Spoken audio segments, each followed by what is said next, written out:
अस्सलाम वालेकुम नाज़रीन, प्रोग्राम हार्ट इशू सां गॾु मां आहियां जो मेज़बान इसहाक कोलाची। नाज़रीन, पाकिस्तान में हूअं त केतिरा ई मसइला आहिनि, पॉलिटिकल इंस्टेबिलिटी हुजे, एजुकेशन हुजे, हेल्थ हुजे, हूअं त घणा क्राइसिस आहिनि, पर पाकिस्तान जो जेको वॾे में वॾो मसइलो आहे उहो मुआशी मसइलो आहे, मईशत जो मसइलो आहे। मईशत जी बहितरी अचणु पाकिस्तान लाइ हिकु वॾो चैलेंजिंग टास्क बणिजी वियो आहे। हुकूमतूं जेके बि ईंदियूं आहिनि उहे दावा त कंदियूं आहिनि त असीं मईशत के बेहतर कंदासीं ऐं मईशत के बेहतर कयूं भी पिया, पर यकीनन वो रिज़ल्ट नथो मिले। वर्ल्ड लेवल ते पाकिस्तान जी मुआशी जेका सूरत-हाल आहे उहा बदतर खां बदतर थींदी वञे पई ऐं मईशत जा जेके मसइला एतिरा आहिनि जंहिं ते तमामु घणी हिकिड़ी वॾी डिबेट करे सघे थी। ऐं मईशत में कुझु इशूज़ आहिनि जेके पाकिस्तान लाइ वॾा चैलेंजिंग आहिनि, जंहिंमें टैक्स हुजे, उनखां अलावा जेको आहे पाकिस्तान में इन मुल्क में जेको आहे रेवेन्यू जनरेट घटि थिए पियो ऐं करंट अकाउंट डेफिसिट जेको आहे उहो तमामु घणो आहे। उनखां अलावा इन्फ्लेशन ॾींहों ॾींहुं वधे पई, करंसी जेका आहे उनजो रेट जेको आहे किरे पियो ॾींहों ॾींहुं। ऐं कुझु हींअर रिपोर्ट बि अव्हां जे अॻियां रखूं त 24% तक़रीबन जेका आहे आलमोस्ट उहा महांगाई पहुती आहे ऐं अवाम जो जेको आहे जीअं जंजाल थी वियो आहे। अवाम चाहे थो त उन खे रिलीफ घुरिजे ऐं उहो आसानी सां ॿिनि वक़्त जी जेका मानी आहे उहा खाई सघे, पर मसइलो इहो आहे जो मईशत में ऐं जेको कर्ज़ प्रोग्राम आहे पाकिस्तान जो उहो एतिरो ॾींहों ॾींहुं वधंदो पियो वञे, जंहिंमें महांगाई जी उमेद ऐं आसिरो करणु तमामु घणो ॾुखियो आहे। बल्कि हिकिड़ो महांगाई लाइ पहिरियां सां असांखे मेंटली रेडी थियणु खपे त महांगाई ईंदी, छो जो हाणे हिकु नओं IMF जो जेको आहे नओं हिकिड़ो किस्त बि पाकिस्तान जेको आहे हुकूमत कोशिशि करे पई त नई IMF जी हिकु किस्त मिलिजे। सो उन ई हवाले सां असां सां गॾु मौजूदु आहिनि जेके मुआशी माहिर आहिनि ऐं उनखां अलावा तमामु घणी वर्थ रखनि पिया, जंहिंजो नालो आहे जेके असां सां गॾु मौजूदु आहिनि मुश्ताक मिरानी साहब। मुश्ताक मिरानी साहब, वॾी महिरबानी अव्हां असांखे जॉइन कयो। सर, पाकिस्तान जी मईशत हिकु सवालिया निशान आहे ऐं जेके बि हुकूमतूं ईंदियूं आहिनि दावाऊं त कंदियूं आहिनि त मईशत खे असां बहितर कंदासीं, पर उनजो बहितरी तरफ़ वञणु तमामु ॾुखियो आहे। ऐं जेका पाकिस्तान में महांगाई आहे ॾींहों ॾींहुं वधे पई, ग़रीब अवाम परेशान थी वियो आहे। पाकिस्तान जी हुकूमत खे कहिड़ा चैलेंजिस आहिनि मईशत जे हवाले सां? पहिरीं ॻाल्हि आहे त जेका इकोनॉमी आहे उहो ग्रीक वर्ड आहे ऐं उनजो मक़सदु इहो आहे त घर जी बजेट जंहिंमें आमदनी ऐं ख़र्च आहे। हाणे इहो सम्झो त जॾहिं घर जी इकोनॉमी आहे त घर जे हवाले सां वरी जॾहिं सूबो मुल्क त उहो गाइडलाइंस साॻियूं आहिनि त इनकम वधाइजे ऐं ख़र्च घटाइजे ऐं जेको प्रॉफिट थिए या जेका बचत थिए उहा वरी फ्यूचर जे लाइ तव्हां इन्वेस्ट कयो ऐं अहिड़े तरीक़े सां तव्हांजो घर जेको आहे सकून सां हलंदो, तव्हांजो मुल्क सकून सां हलंदो ऐं तव्हांजो सूबो जेको आहे सूबा आहिनि उहे सकून सां हलंदा।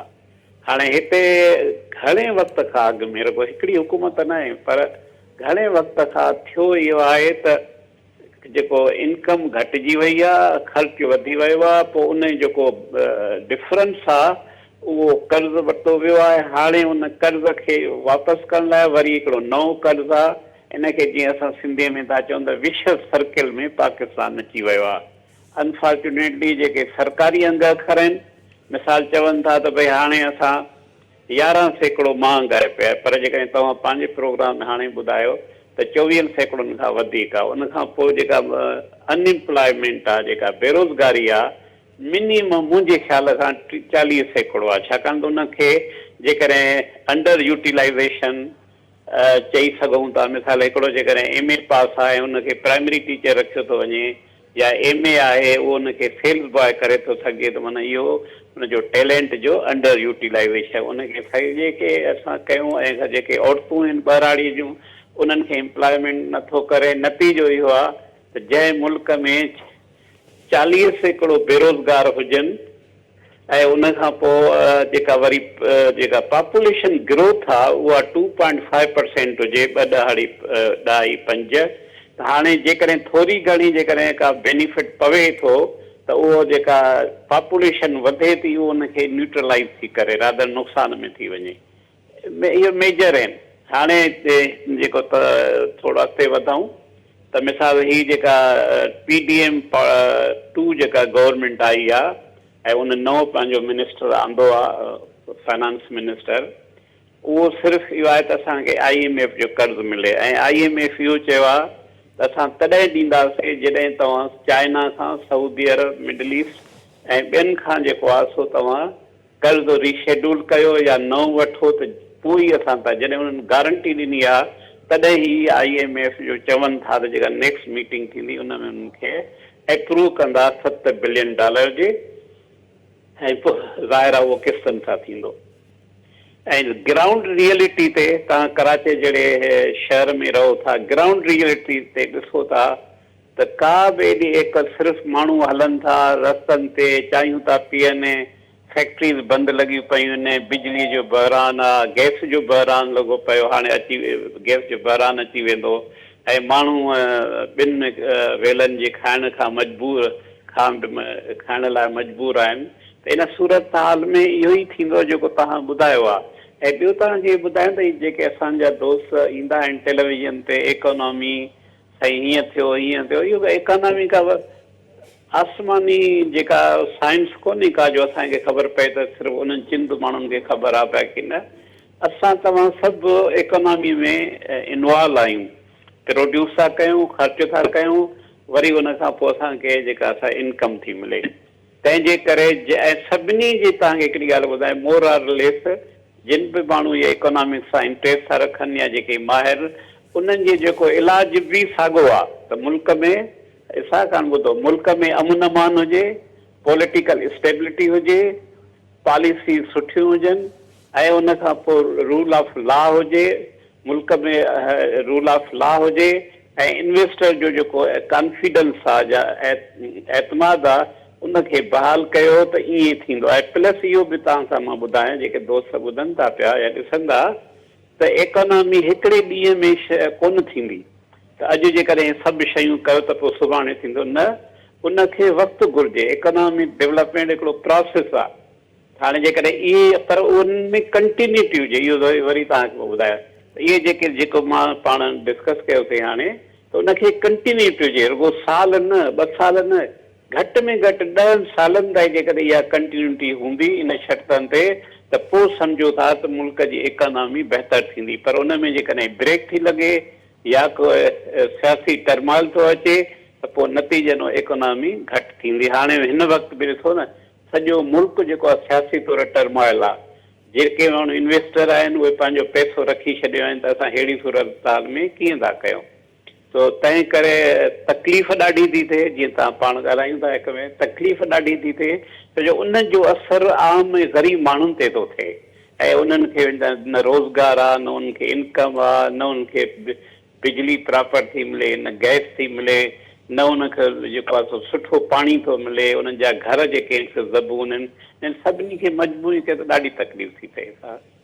बिल्कुलु साईं, अव्हां जी ॻाल्हि बिल्कुलु दुरुस्त आहे। जीअं अव्हां फरमायो त 40% अनएम्प्लॉयमेंट आहे। तव्हां पाण सर ॾिसो त माना मुल्क में जेकॾहिं 40% अनएम्प्लॉयमेंट हुजे ऐं उन जेके नौजवान आहिनि उहे बेरोज़गार हुजनि, उन्हनि जे घर जो गुज़र सफ़र कीअं थिए, सभ खां पहिरियों त इहो मुश्किल आहे। ऐं उन बावजूद बि एॾे हद ताईं महांगाई हुजे, ज़ाहिर सी ॻाल्हि आहे ग़रीब माण्हू जो जीअण त जंजाल हिन मुल्क में थींदो। ग़रीब माण्हू हिन टाइम पिसजी रहियो आहे चकी में, ऐं ग़रीब माण्हू जेको आहे उहो तमामु घणो परेशान आहे। उन्हनि खे परे परे ताईं का उम्मीद नज़र नथी अचे त हिन मुल्क में असांजी का बहितरी थींदी। पर साईं हाणे ॾिसूं त इन्फ्लेशन जेका आहे, महांगाई उहा ॾींहों ॾींहुं वधे पई। उन जे हवाले सां हुकूमत खे कहिड़ा स्टेप्स वठणु खपनि जीअं जेका इन्फ्लेशन आहे उनमें का घटिताई थी सघे, ऐं ग़रीब जेको आहे पाकिस्तान जो शहरी उहो 2 वक़्त जी मानी खाई सघे। ॾिसो, इन्फ्लेशन वरी जेको पहिरियों पाण डिस्कस कयोसीं त हिकिड़ो को उन जो पहलू न आहे जेको उन पहलूअ ते असां कयो। मिसाल जे तौरु इनकम ऐं एक्सपेंडिचर, जॾहिं तव्हांजी इनकम घटिजी थी वञे, एक्सपेंडिचर वधी थो वञे, शयुनि जी क़ीमत वधी थी वञे, त नतीजनि तव्हांजे इन्फ्लेशन खे त तव्हां रोके सघो ई नथा न। हिननि पूरी कोशिशि कई त डिमांड साइड खे घटि कजे, माना डिमांड घटि कजे।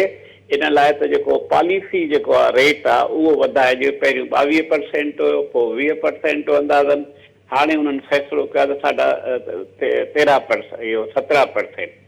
उहो ठीकु आहे, आस्ते आस्ते जेकॾहिं पॉलिसी रेट घटाइनि था त इन्वेस्टमेंट वधंदी।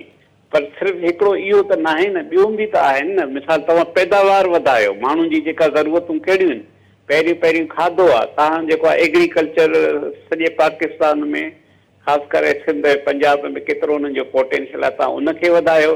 पर अनफॉर्चुनेटली तव्हां इहो कोन था करे सघो। क्राइसिस लॻी पई आहे, जंहिंजे करे जेका तव्हां कंट्रोल ई नथा करे सघो इन्फ्लेशन ते। अच्छा मुश्ताक मिरानी साहब, ॿिए तरफ़ हुकूमत जेका इहा दावा कई आहे त हीउ जेको हाणे असांजो IMF सां लोन स्टैंड बाय एग्रीमेंट जेको थींदो आहे उहो हाणे जेको आहे आख़िरी हूंदो। सर तव्हां छा था सम्झो, इहो वाक़ई में आख़िरी हूंदो या इहो हिकु वठण जी हिकिड़ी ॿी जेका आहे कोशिशि आहे त इन तरीक़े सां आवाम खे मुतमइन कजे?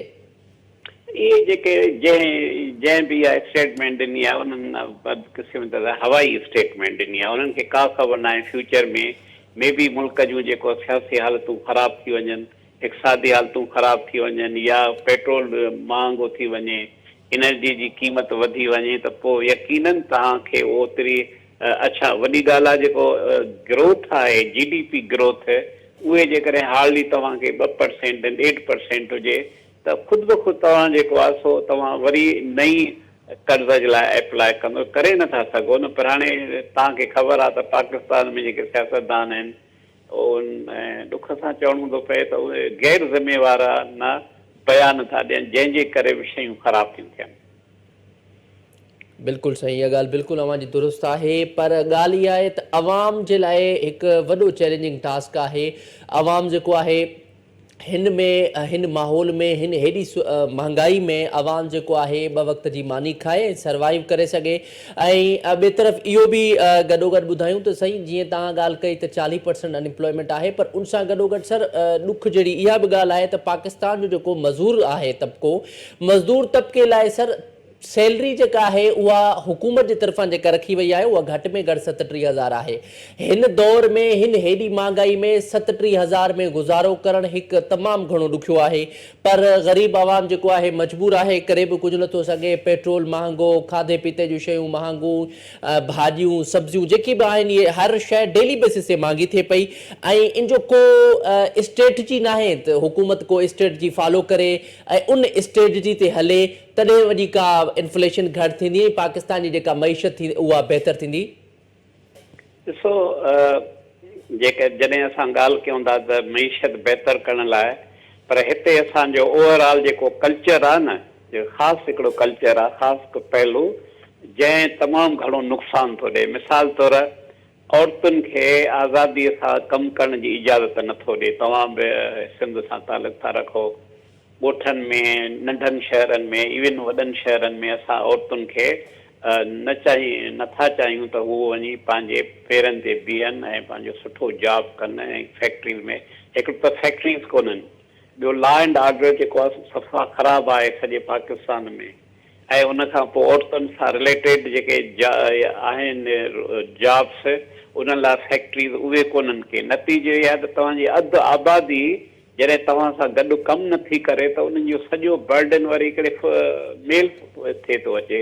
तंहिंजे करे जिते गवर्नमेंट जूं सही पॉलिसीज़ न आहिनि, उते असांजो कल्चर बि जेको आहे न उहो बि ॾाढो माना डिस्करेज थो करे या नुक़सानु थो ॾिए। तव्हां ॾिठो वेंदो जेकॾहिं तव्हां फार ईस्ट में वियो, थाईलैंड में वञो, कंबोडिया में वञो, वियतनाम में वञो, मलेशिया में वञो, त उते ॾिसो त औरतूं ऐं मर्द ॿई गॾु था कमु कनि। पर उन सां गॾोगॾु पॉपुलेशन ते बि कंट्रोल आहे। हिते तव्हांजो 2.5% आहे, उते वेयर एज़ 1 खां थोरो घटि हूंदो। त ॿार घटि ऐं ॿई ज़ाल मुड़ुस कमाइनि, उन खां पोइ जेका उन्हनि जो घर सही थो हले या एटलीस्ट उन्हनि खे मिनिमम तकलीफ़ूं थी थियनि। पर हिते छा थो थिए, इसाक त ॿार बि घणा पैदा थियनि, असां पंहिंजी औरतुनि खे बि कोन छॾियूं त हू इहो नौकरियूं कनि, ऐं सिर्फ़ु हिकिड़ो मर्द आहे, उन में बि लिटरेसी जेका आहे जेके अणपढ़ियलनि जो तइदाद 40% खां वधीक आहे, उन्हनि खे मज़दूरीअ खां सवाइ ॿियो कहिड़ो थींदो। उन खां पोइ गवर्नमेंट जी पॉलिसीज़ अहिड़ियूं आहिनि। हाणे हिकिड़ो एग्ज़ाम्पल ॿुधायां, सिंध में शुरूअ खां वठी असांजी as a student of economics इहा त कराचीअ खे छॾे बाक़ी सिंध में तव्हां इंडस्ट्रीज़ लाइ माहौल पैदा कयो त जीअं इन्वेस्टर अची इंडस्ट्री हणनि। पर उते तव्हां ॾिसो था त 60 खां मथे ऑलमोस्ट जेको आहे जॾहिं सिंध दाड़ेलनि जे कंट्रोल में आहे। इवन नंढा वॾा शहर उते दादागीर भत खेर ऐं डिफरेंट क्राइम्स आहे उते था थियनि।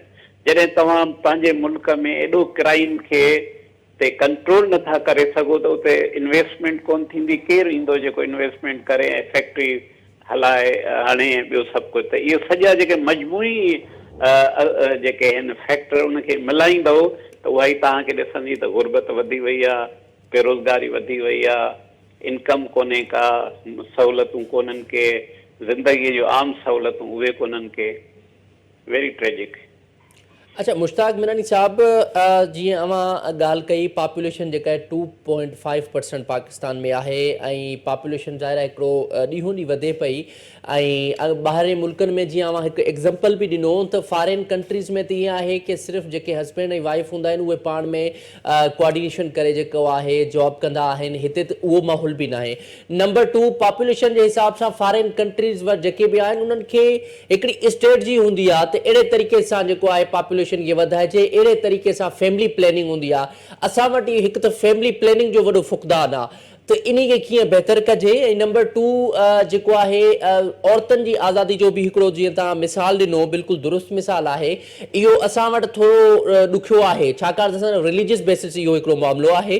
पर उन खां अलावा असां रिलीजियस खे हटी अगरि जनरल ॻाल्हि कयूं त फैमिली प्लैनिंग जे हवाले सां असां वटि का स्ट्रेटजी न हूंदी आहे। जेको माण्हू बेरोज़गार आहे उहो माण्हू बि फैमिली प्लैनिंग नथो ॾिसे ऐं बेरोज़गार हुजण जे बावजूद बि पॉपुलेशन ते जेको आहे उनजो तवजह न हूंदी आहे। इहा कहिड़े तरीक़े सां अवेयरनेस उन्हनि माण्हुनि में अचे त हू फैमिली प्लैनिंग रखनि। इन जे करे त गवर्नमेंट जूं पॉलिसीज़ आहिनि। हाणे तव्हांखे ॿुधाए सिंपल एग्ज़ाम्पल आहे, मलेशिया मुस्लमान मुल्क आहे, इंडोनेशिया मुस्लमान मुल्क आहे। हाणे त इंडोनेशिया जी जेका एतिरी तरक़ी कई आहे ऐं उते जेको हुनजी सोसाइटी जेको औरतूं आहिनि जॉब थियूं कनि, फैक्ट्रीज़ में जॉब थियूं कनि, ॿिए हंधि वञनि थियूं, सभु कुझु कनि थियूं। उते इहो मज़हब ई न आहे पर बुनियादी तौर हिकिड़े अहिड़े कल्चर खे असां सपोर्ट था कयूं जेको नाकारी आहे, जेको समाज दुश्मन कल्चर आहे। बाक़ी उन सां मज़हब जो को तालुक़ कोन्हे को।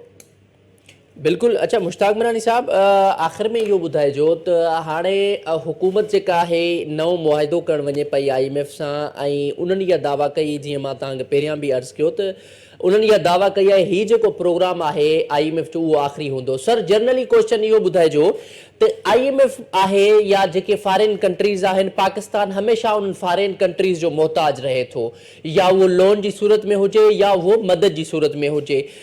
पाकिस्तान जी स्टेबिलिटी कीअं बहितर थींदी जो फॉरेन कंट्रीज़ मां जेको लोन वठनि था, जेको व्याज वठनि था, व्याज जी तौर ते किस्तूं वठनि था, उन्हनि मां छुटकारो मिलंदो?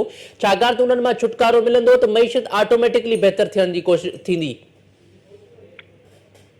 ॾिसो न, जे तव्हांजी डिस्कशन मां इहो थो अचे त तव्हां घर जो एग्ज़ाम्पल वठो न। तव्हां मुल्क खे छॾियो, सिंध जो छॾियो, घर में जेकॾहिं असांजी घर जी आमदनी घटि जी हूंदी त ख़र्च त उहे ई थींदा न। खाधो बि तव्हां खाईंदव, कपिड़ो बि हूंदो, इलाज लाइ तव्हांखे पैसनि जी बि ज़रूरत हूंदी।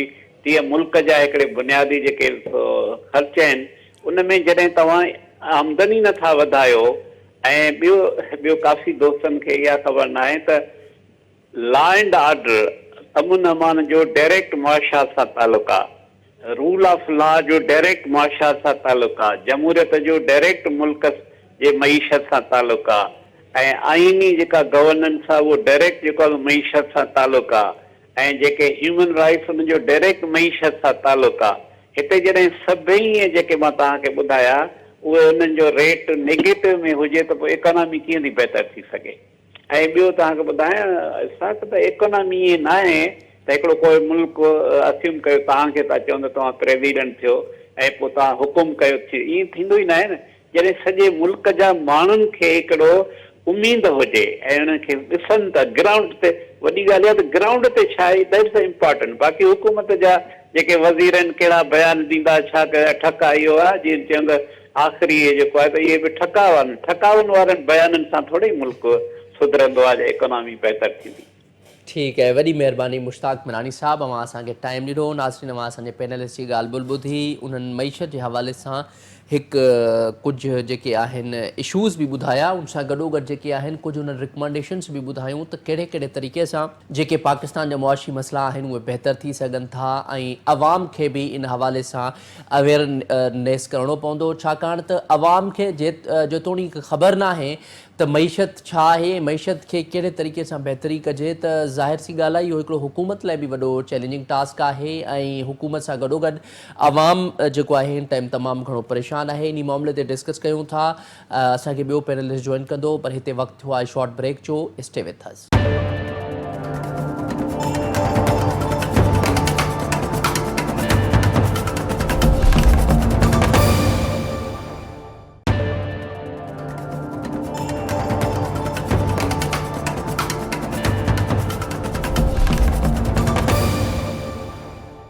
वेलकम बैक नाज़रीन। प्रोग्राम में अवां खे हिकु दफ़ो ॿीहर भली कार चऊं था। नाज़रीन, जीअं त पाण पाकिस्तान जी जेका मुआशी सूरत हाल आहे उन ते पाण ॻाल्हि ॿोल करे रहिया हुआसीं, जंहिंमें असांखे पैनलिस्ट जॉइन बि कयो हुयो, उन बि पंहिंजो तजियो ॾिनो ऐं हींअर असांखे ॿिए पैनलिस्ट बि जॉइन कयो आहे जंहिंजो नालो आहे अयूब मेहर साहब, जेके तमामु घणा इकोनॉमी जे हवाले सां वर्थ रखनि था। उन्हनि खे इकोनॉमी जे हवाले सां जेके मुआशी माहिर आहिनि। बहुत शुक्रिया अयूब मेहर साहब, आपने हमें टाइम दिया। सर, कैसे देखते हैं पाकिस्तान की जो हुकूमतें हैं वो दावा तो करती हैं कि हम मुआशी जो मसाइल हैं उनको हल करेंगे और मुआशी पॉलिसी जो है उसको बेहतर बनाएंगे, लेकिन अनफॉर्चुनेटली ये पाकिस्तान में नहीं हो रहा। पाकिस्तान के जो मुआशी मसाइल हैं वो दिन ब दिन बढ़ते जा रहे हैं। ये तो हर हुकूमत जो होती है वो कुछ ना कुछ फिगर्स बताती है, चाहे ये हुकूमत हो या इससे पहले वाली हुकूमत हो या उससे पहले वाली हुकूमत हो। एक माइक्रो इकोनॉमिक इंडिकेटर में से कुछ टेम्परेरी अगर मामूली सी डेवलपमेंट आए तो पब्लिकली हम वो बता देते हैं। कभी हम कहते हैं स्टॉक मार्केट इंडेक्स ऊपर चली गई है, कभी मामूली सा अगर रुपए की वैल्यू में चंद पैसों का फर्क आ जाए तो हम उसको डंडोरा पीटने लगते हैं। कभी हम कहते हैं जीडीपी ग्रोथ रेट बढ़ गया है, इन्फ्लेशन थोड़ा सा कम हो गया है, या अभी जिस तरह आजकल कहा जा रहा है कि 2% रिड्यूस हो गया है interest rate.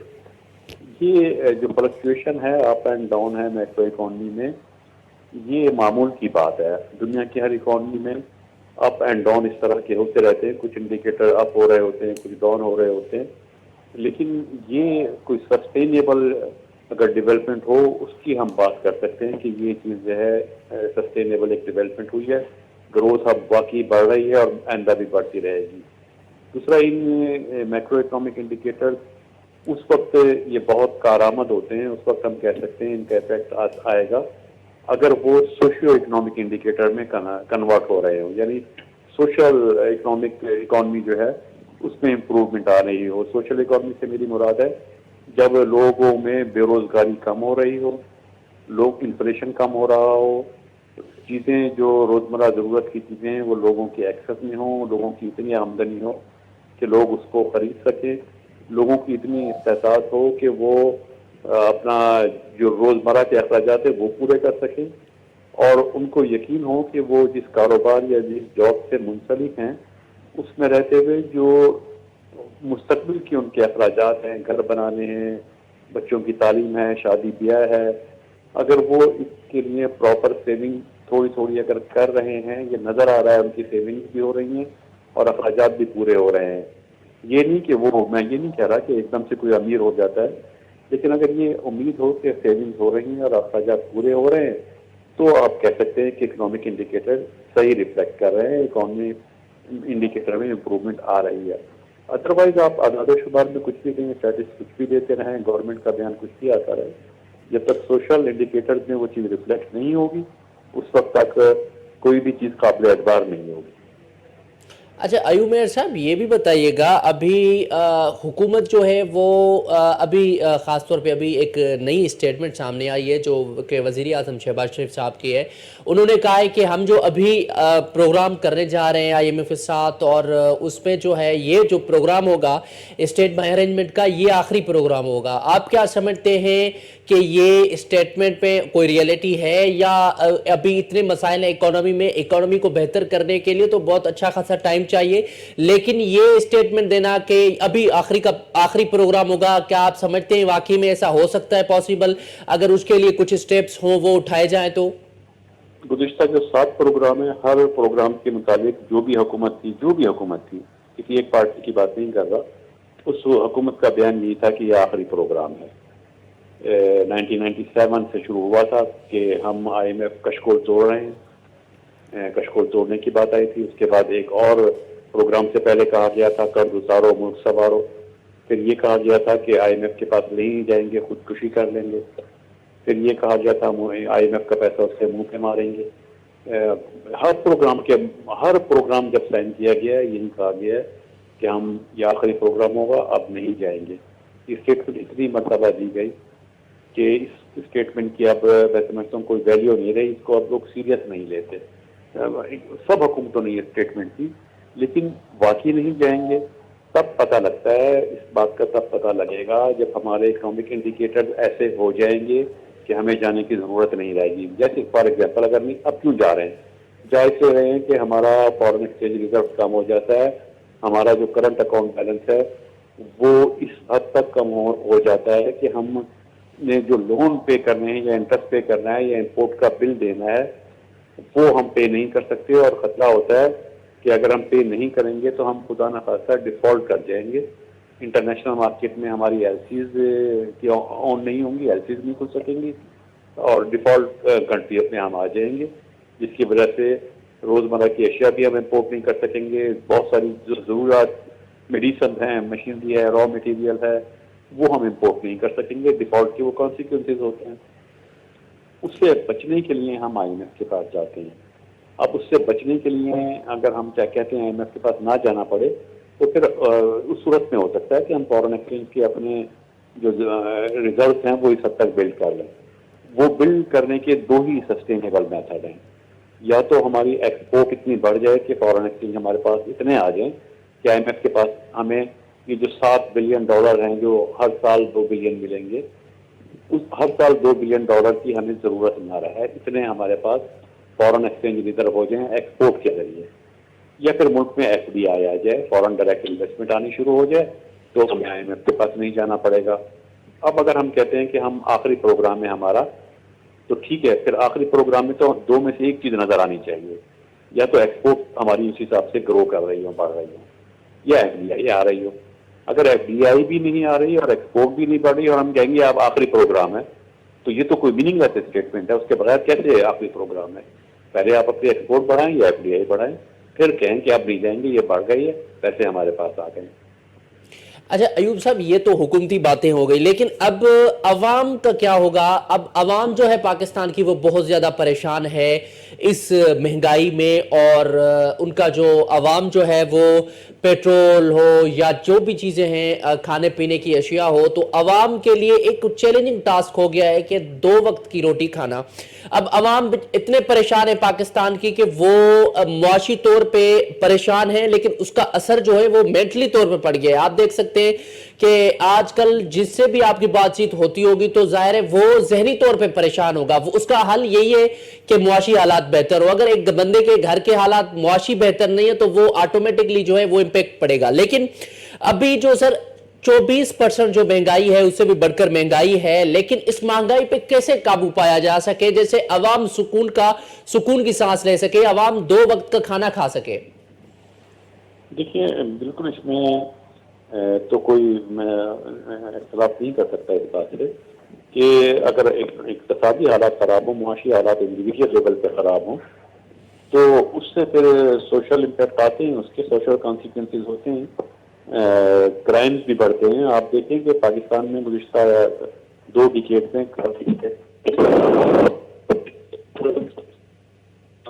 Divorce rate, family के झगड़े, सुसाइड्स, ये सब चीज़ें देखें, इनका डेटा आप देखें जो आप बड़ी है कि ये सब चीज़ें जिस तेजी से बढ़ी हैं ये इंडिकेटर है इकोनॉमिक प्रॉब्लम यहाँ रिफ्लेक्ट कर रही हैं। इकोनॉमिक प्रॉब्लम जब रिफ्लेक्ट कर रही है तो उसके जो मैकेनिज्म होता है, जो इकोनॉमिक पॉलिसी होती है, देखिए उसमें 2 स्टेजेस होती हैं। एक तो अभी हमने जो डिस्कस किया है कि हम चाहते हैं IMF के पास ना जाएं, कोई कंडीशनलिटी ना हो, लॉन्ग टर्म में सस्टेनेबल डेवलपमेंट हो जाए कि तरक्की होती रहे, ये नहीं कि एक महीने सही गुजर गया अगला महीना पे खराब आ गया। तो उसके लिए तो हमें एक्सपोर्ट कम्पिटिटिवनेस हो, एक्सपोर्ट बढ़े, FDI आए, तब इकॉनमी ग्रो करेगी, जॉब क्रिएट होंगी, कमोडिटीज की प्रोडक्शन बढ़ेगी, हर आदमी जो है वो कमा रहा होगा, इंगेज होगा, तो वो चीज़ें सही हो जाएंगी। लॉन्ग टर्म तो ये पॉलिसी है, ये तो पॉलिसी मेकर्स का काम है।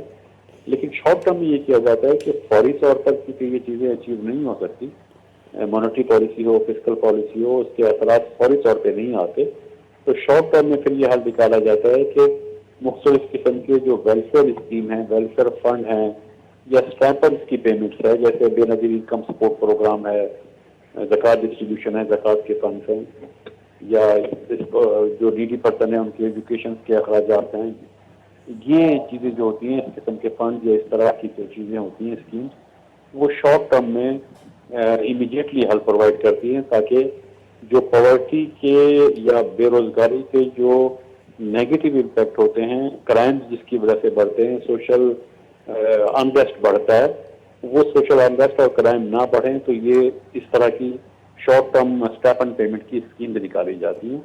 और वो चीज़ें गुर्बत को कम नहीं करती है स्कीम, ये चीज़ें गुर्बत के जो असरात होते हैं, बुरे असरात, उनको कंट्रोल कर देती हैं। ठीक है, बहुत शुक्रिया अयूब मेहर साहब, आपने हमें टाइम दिया सर। और नाज़रीन, अवां असांजे पैनलिस्ट जी ॻाल्हि ॿोल ॿुधी, यकीनन उन्हनि जेके ॻाल्हियूं कयूं बिल्कुलु हक़ीक़त ते मबनी आहिनि। उन्हनि जो चवणु आहे त जेसि ताईं जेको आहे इकॉनमी बहितर न थींदी, तेसि ताईं इहे सोशल प्रॉब्लम्स जेके आहिनि उहे क्रिएट थींदा, उन सां गॾोगॾु क्राइम जो जेको रेशो आहे उहो बि वधंदो, सुसाइड वधंदा। सो अहिड़े तरीक़े सां पाकिस्तान खे जेके हुकूमत आहे उनखे घुरिजे पॉलिसी बहितर कजे, ऐं इकॉनमी पॉलिसी बहितर हूंदी त इकॉनमी ग्रो कंदी, ऐं ख़ासि तौर ते एक्सपोर्ट ते घण में घणो फोकस करणु घुरिजे, तॾहिं वञी जेको आहे मुआशी हालात बहितर थींदा। इन्ही सां गॾु नाज़रीन जेको आहे पंहिंजो प्रोग्राम पुॼाणींदो थो पहुचे, मूंखे ॾींदा इजाज़त, अल्लाह निगहबान।